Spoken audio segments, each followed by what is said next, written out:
আলাইকুম চাচা। ওয়ালাইকুম আসসালাম। মা কেমন আছো? ভালো আছি চাচা। হাসানের খবর কি?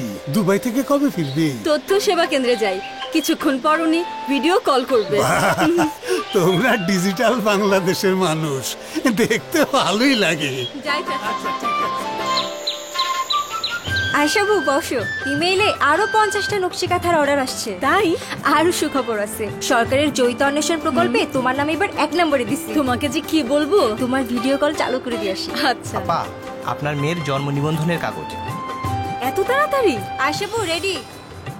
ও কি তোমারে কিন্তু খুব সুন্দর লাগে। এভাবেই দুর্দান্ত গতিতে চলছে ডিজিটাল বাংলাদেশ গড়ার কাজ। গ্রামের নারীরাও হয়ে উঠছে স্বাবলম্বী। সরকার দেশের প্রতিটি ইউনিয়নে চালু করেছে তথ্য ও সেবা কেন্দ্র। জীবন ও জীবিকার জন্য সকল ধরনের তথ্য ও সেবা পাওয়া যাচ্ছে এসব কেন্দ্রে। শুরু হয়ে গেছে ডিজিটাল বিপ্লব, জনগণের দোরগোড়ায় সেবা। আব্বু তুমি কবে আসবা?